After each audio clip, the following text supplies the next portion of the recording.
Yeah, someone just told us.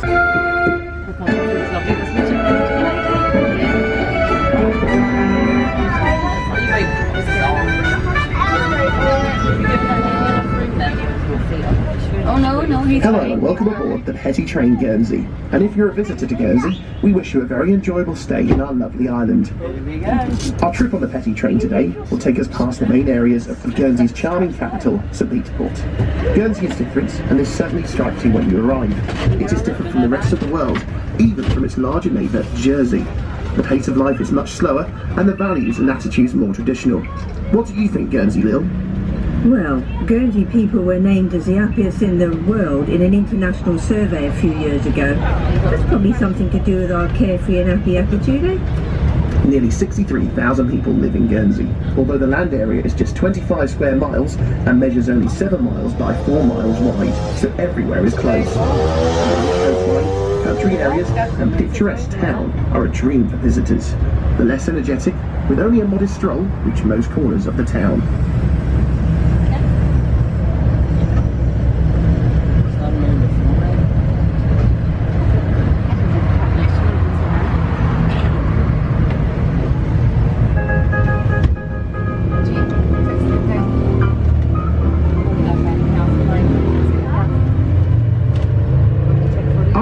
Exploring the town, the gastronomes amongst you might want to enjoy the abundance of good food and local refreshments.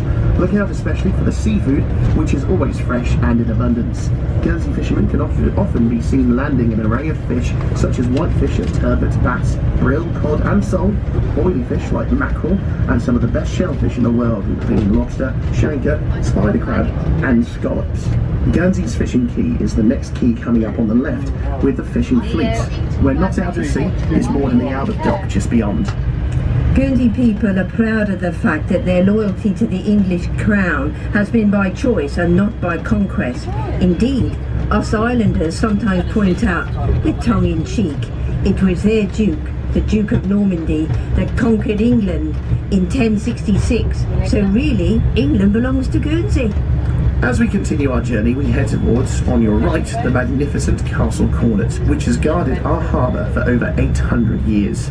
The castle was one time an island in its own right, and the castle makes for a particularly impressive sight at night when its floodlit ramparts are reflected in the glistening sea below. During the English Civil War, Castle Cornet remained loyal to the king, but Guernsey declared for Parliament. As a result, the castle remained under siege from 1642 until its surrender in 1651.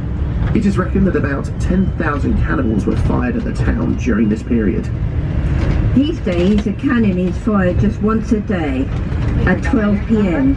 So if you happen to be in town around this time, listen out for the firing of the noonday gun. But if you're close, cover your ears, it's loud. Noon o'clock always means it must be time to visit one of St. Peter's Port's many cafes. Let's go back in time. It's 30th of December in 1672, and Castle Cornet is the official residence of the Governor of Guernsey. Suddenly, out of the night sky, a bolt of lightning strikes at the magazine of the castle.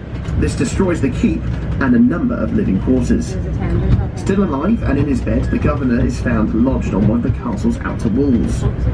It's really no wonder that thereafter governors of Guernsey seem to prefer living in the main town of St. Peter's Port. The castle is open to the public from April to October, when you can explore the battlements, museums and gardens. From its prominent ramparts, you should take time to enjoy breathtaking views towards the other islands.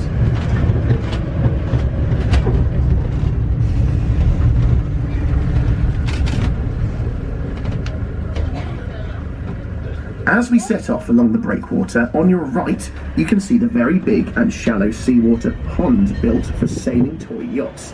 It was constructed in 1887 for Queen Victoria's Golden Jubilee. Come World War I, it became a base for French seaplanes. More recently though, and in the winter, I'm sure you can imagine it being used as an outdoor skating rink. Do take a moment to look back towards the town. The town of St. Peter's Port, Guernsey's capital, is steeped in a rich history. It is the oldest settlement in the Channel Islands, rising steeply out of its magnificent harbour, with cobbled streets and granite houses. With strict development regulations, the traditional feel of the town is retained. Exploring the picturesque lanes and streets and shopping in the array of high street and local stores is a delight. If you don't like to shop, you can enjoy a coffee, or perhaps something stronger, in a choice of quaint bars and restaurants. Guernsey always tends to be just a little bit warmer than the rest of the British Isles. The islands of the Guernsey bailiwick lie on the southwestern side of the English Channel and form a natural northerly rim to the Gulf de Saint-Malo, that wide expanse of Gulf Stream water captured between the Normandy and Brittany coast of nearby France. The local climate is tempered by its maritime position and does not suffer the extremes of temperatures found in more landlocked areas, but thanks to the shelter offered by their giant neighbours, they keep escape the worst of the winds, often associated with offshore locations.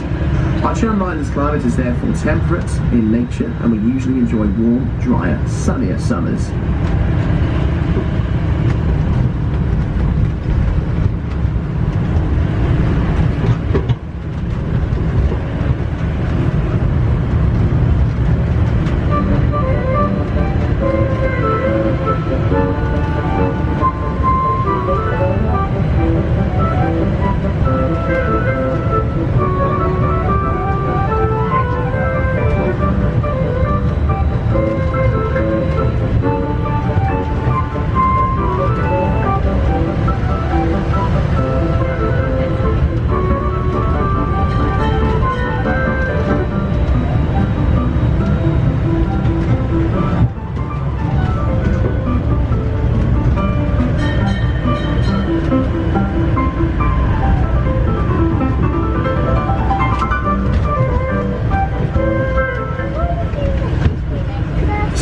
Guernsey is a crown dependency, loyal to the Queen of England, but with its own government.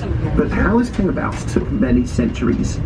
Humans first lived in Guernsey around 10,000 BC, and Guernsey became an island when sea levels rose after the end of the last ice age, around 9,000 BC. Farming took hold of the Neolithic, and through the Bronze Ages, Iron Age tribes left behind war burials, and we had evidence that they too had been farming. The Romans conquered Gaul in 56 BC, and at some point in the next century also brought Guernsey into their empire. Guernsey is widely thought to have been called Sarnia. A small town and port group grew up here in St. Peter Port. In 933 AD, the Normans took control, bringing their language, their laws and many of the institutions which survived to the present day. When the Normans invaded England in 1066, Guernsey became linked to the crown, the King or Queen of England. The French captured Normandy from the English in 1204, but the Channel Islands remained under control of the English crown. The islands became neutral and its shipping immune to attack. During the later Middle Ages, the institutions of the islands took a form we recognise today. The bailiff, chief law officer, the governor, representative of the crown, the 16 jurats, and the etat, the states, the islands' parliament. Guernsey's history increasingly followed the fortunes of England as the islanders remained loyal to the crown. We are now last 150 years have made use of 3 separate outdoor seawater swimming pools.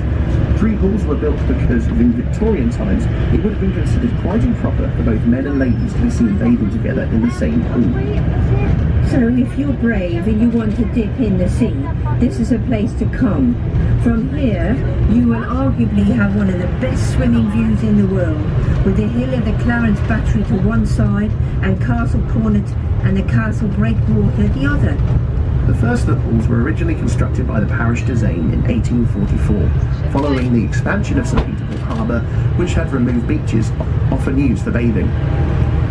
Soon after, that work began on the second pool, which was followed by a third, originally reserved for men, ladies and children respectively. It was known that during this period the area was frequented by many people, including the exiled Victor Hugo and the painter Renoir.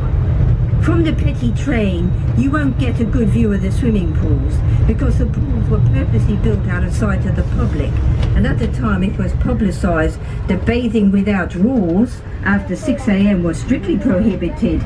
The best bit is that the gentleman's pool had a lifeguard, but if you got into trouble, all you could expect for him was to throw you a rope or something. He must have been the only lifeguard that had never learned how to swim, eh?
In spring and summer, locals and visitors are drawn to walk the south coast.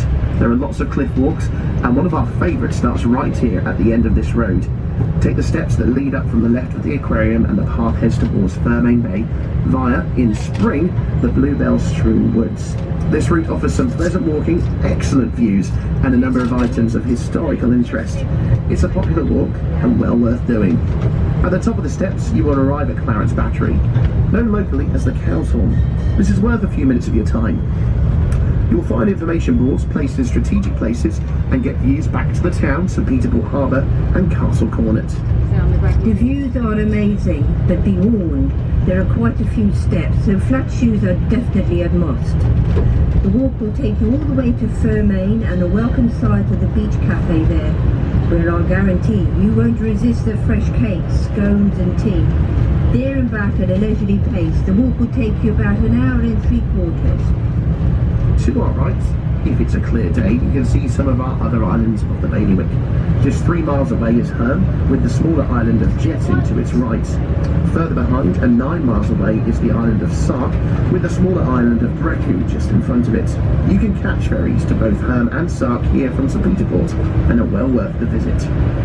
Currently, this area of the Vallet is part of a regeneration project. Over the recent months, many of the seating areas have been refurbished and the raised gardens replanted. The overhaul is returning La Valette into its glory days as a Victorian promenade.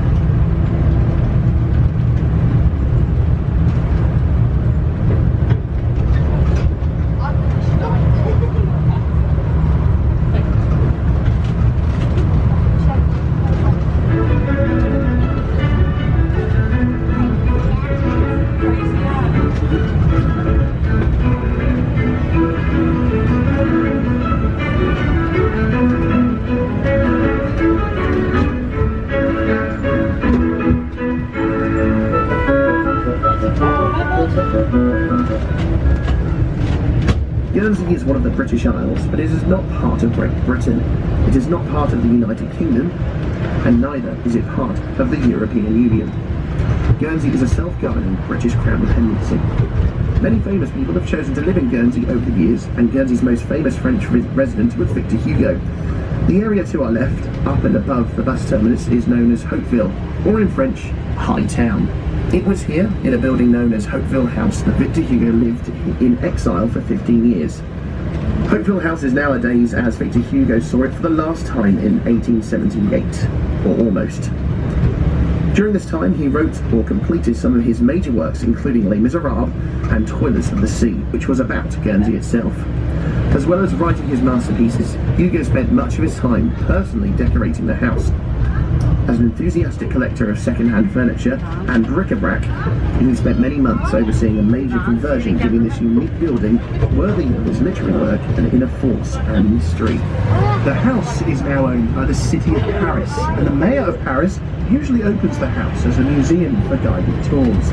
But for this season, the house is currently closed whilst renovation works are carried out.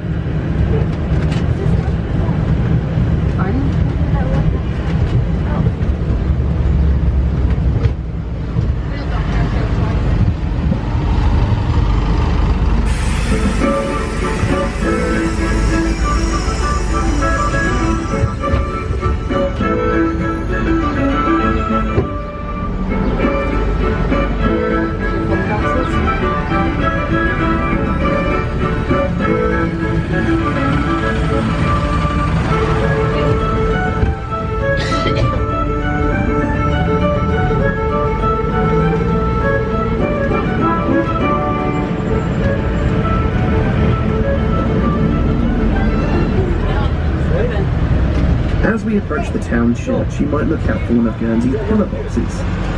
But don't look for anything red, because in Guernsey, pillar boxes are painted blue, eh? It is well known that Guernsey possessed some of the world's first pillar boxes. The noted novelist Anthony Trollope was sent to Guernsey to ascertain what could be done about the problem of collecting the mail on an island such as Guernsey. Trollope's recommendation was to employ a device he may have seen in use in Paris, a letter receiving pillar.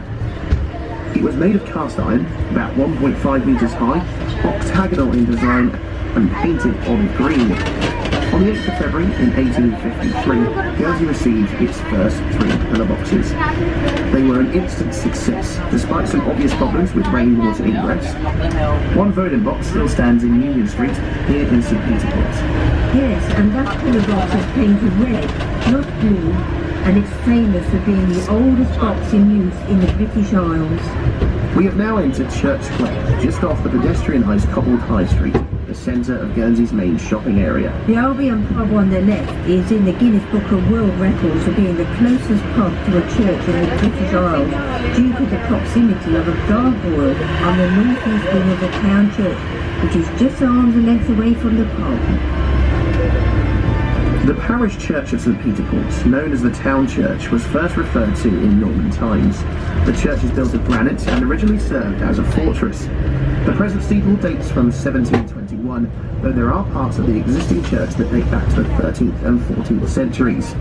Extensive restoration took place in the 19th century, and some of the stained glass dates back to this time. However, most of the stained glass windows were blown out during World War II when the Allies bombed the harbour, mistakenly believing that there was a German submarine there. On the right is the Victoria Marina, a marina reserved for visiting yachtsmen from around the world. At its busiest, some 300 boats can be found berthed in this very central tidal marina. Each year, literally thousands of boats visit our waters. Skippers heading for Guernsey can plot a course for a modern, high-quality marina, or perhaps choose to anchor in a sheltered and secluded bay. Alternatively, they might opt to lie alongside a granite quay in a tiny historic harbour.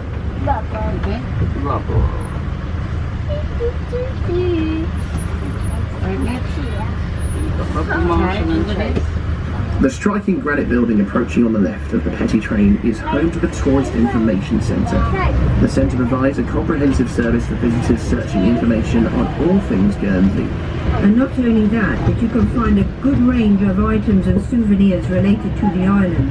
The grey granite stone used to build the Tourist Information Centre bears witness to one of Guernsey's former industries, that of quarrying for stone. In 1840, John Molan, founder of the famous civil engineering firm, renewed the paving of Blackfriars Bridge in London with sets of Guernsey granite. The repaving of London Bridge and the Strand followed, and the granite for the Thames embankment started in 1862, also came from Guernsey. If you ever watch the film Mary Poppins, when you see that little old bird lady on the steps of London St Paul's Cathedral feeding the birds, you remember that the granite stone used to build the steps came from a small Guernsey quarry near to the lovely Bay of Cobo on our west coast. In our local language, a Guernsey French, or Cobo means cove, Guernsey French for warm, and bow means bay. So, warm bay.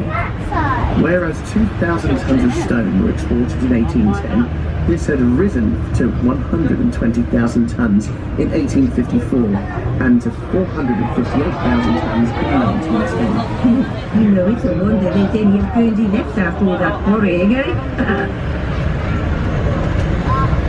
We are now entering the area of town known as the Pollet, which leads to the other end of the pedestrianised shopping area of the town. Well, it doesn't happen often, but here in the Pollet many years ago, somebody raised the clamour de arrow.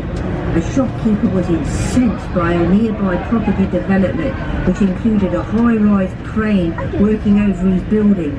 So falling to his knees in the street close to the development, and before two witnesses, he began to cry, "Arrow, arrow, arrow, la hard mon prince a mes fait tout." This means, "Arrow, arrow, arrow, help my prince, they are wronging me." The petitioner then was required to recite the Lord's Prayer in French. As a result, the person being complained is obliged to stop what is being done or be guilty of contempt of court. If the court finds that the clamour has been properly raised, the defendant faces a large fine. But if improperly raised, it is the complainant who has to pay a penalty. The clamour de arrow is unique to the Channel Islands. And yet, despite its origins in France, French courts no longer recognise it. With the Petty Train back along the seafront, we have just passed the Guernsey shop. If you want a souvenir article to remind you of our lovely island, this shop certainly carries a wide selection.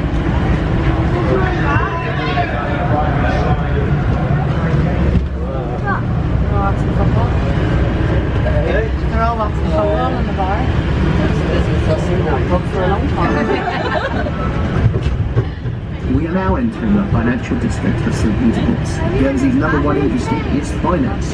Here along St Julian's Avenue, you will find world-renowned banks such as Rothschild, Ambrose, the Bank of Bermuda, and the BNP Paribas, to name just a few. Financial services such as banking, fund management, and captive insurance account for over a third of our economy.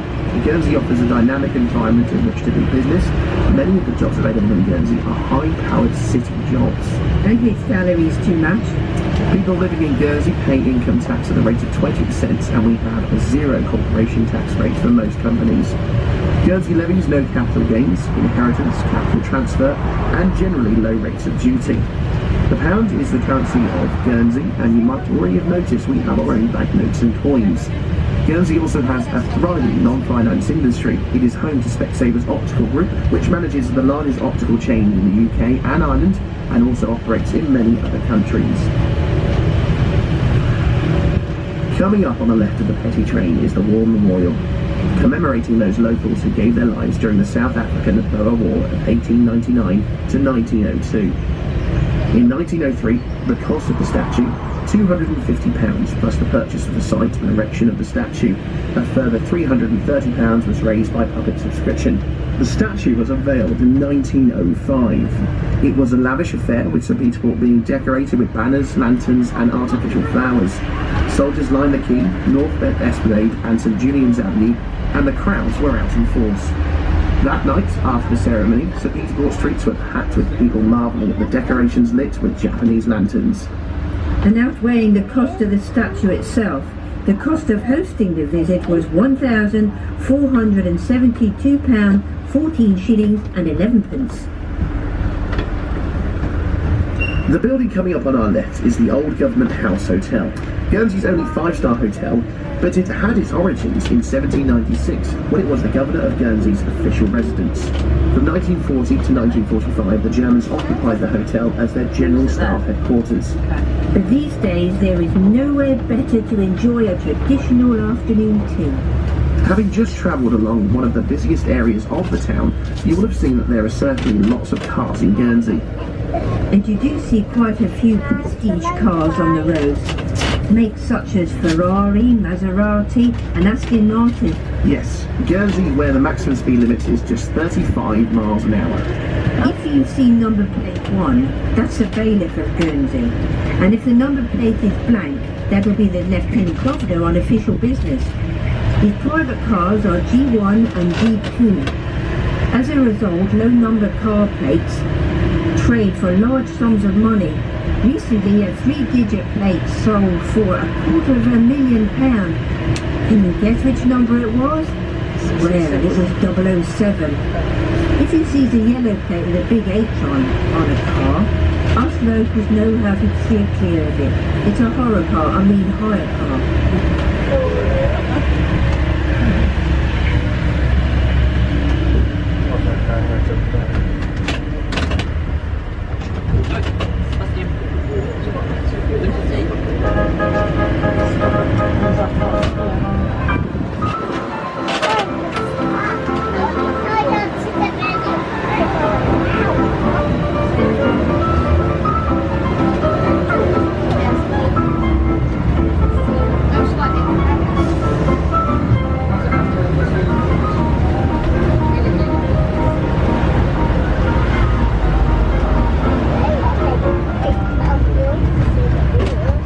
The roadway coming up on our left is Candy Road, where you will find an award-winning museum and art gallery. It is in a lovely spot up above the centre of St Peterport in Candy Gardens, where you can take in the amazing sea views from the Victorian Bandstand Café. The museum has an ever-changing list of special exhibitions. As we travel around the harbour and marinas of St Peterport, you might notice just how high the seawalls are. Why is this? This is down to the very high tides that we have here. At 33 feet, the tidal range on Guernsey is one of the biggest in the world. Twice a day, the sea streams in and out of the Bay of St Malo, where Guernsey is situated. Having an extreme of tide can be a good thing. Why is that, you say? Because it means that us locals, we get the chance to go onto the beaches at low tide and collect some ormers. An ormer is a seafood not found in many places, but whenever there is an ormering tide in Guernsey, the coastal car parks are packed as people take to the beach. For For the first 4 months of the year, on the days around the new and full moons, bombers can be collected for food from the island's beaches. But I have to say that in recent years the stocks have declined, so locals will never tell anyone where the best beach is to find the ormers. We even have to restrict the times and the size of ormer you can take to preserve the island's stock.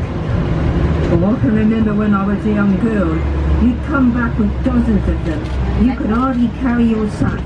These days you're lucky if you come back with half a dozen, if at all. You can only go ormering on the very low tides between January and the end of April, so it can be pretty cold, and you can always spend some time in the water. You're not allowed to wear a wetsuit or even put your head underwater. If you do, you can be fined or even put in prison. A few years ago, ormers were the cause of the world's first underwater arrest. A chap was illegally diving for ormers, and a police officer in full diving gear arrested him. So, Lil, how do you cook yours? Well, some people prefer to put them in a stew or a casserole, and others like to cook them. But my favourite way of eating them is simply remove the ormer from its shell. We use the shells, or we used to use them as ashtrays, I should say. We slice them, beat the hanging out of them with a rolling pin, otherwise they can be tough to eat. We cover them in flour, then we fry them in good Guernsey butter for 2 minutes on each side. Then they're delicious, and that's what we call a good feed, eh?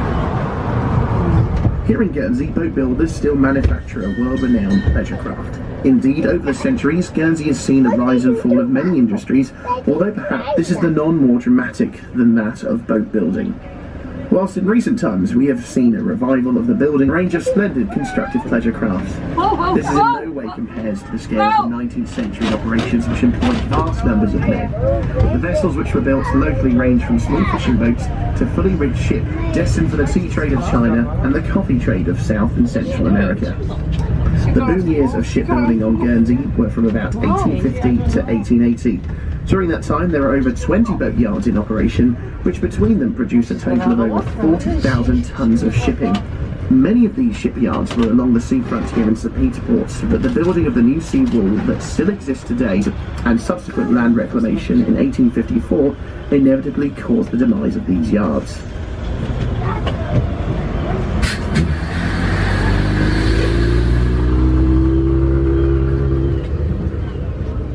Are we finished reading yet, Petty Train? We're going to go back to the start in a minute, darling. Right with my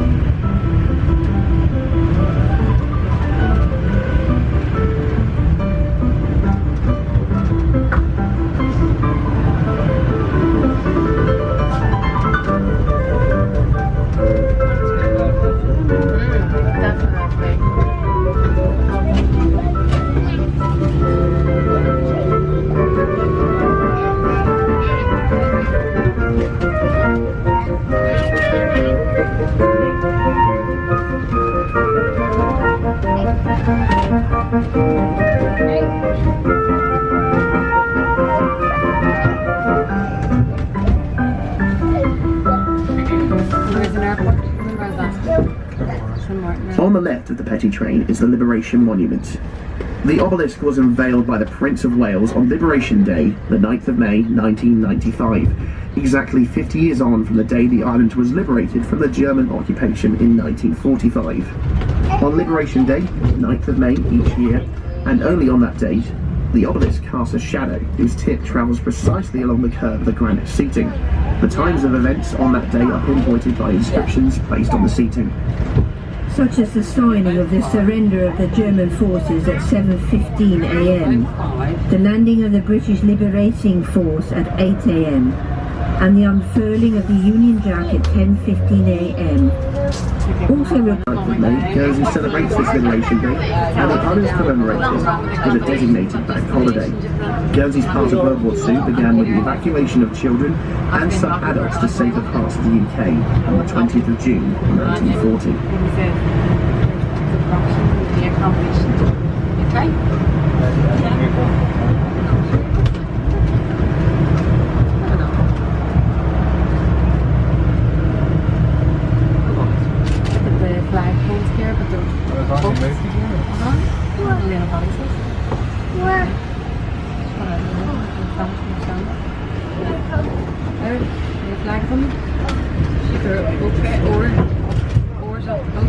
Guernsey people are traditionally nicknamed donkeys, especially by rival Jersey people, who in turn are nicknamed crapauds, the French word for toads. Oh, but this is just friendly rivalry. Above all, Guernsey is known for its friendly people. The pace of life is slower. It enjoys relatively mild winters and sunnier summers. Snow rarely falls, and it is unlikely to settle as the temperature rarely drops below freezing. Taxes tend to be low, and the way of life is pleasing. Pretty St Peter Port has an impressive choice of places to visit, and we hope your trip on the Petit Train may have whet your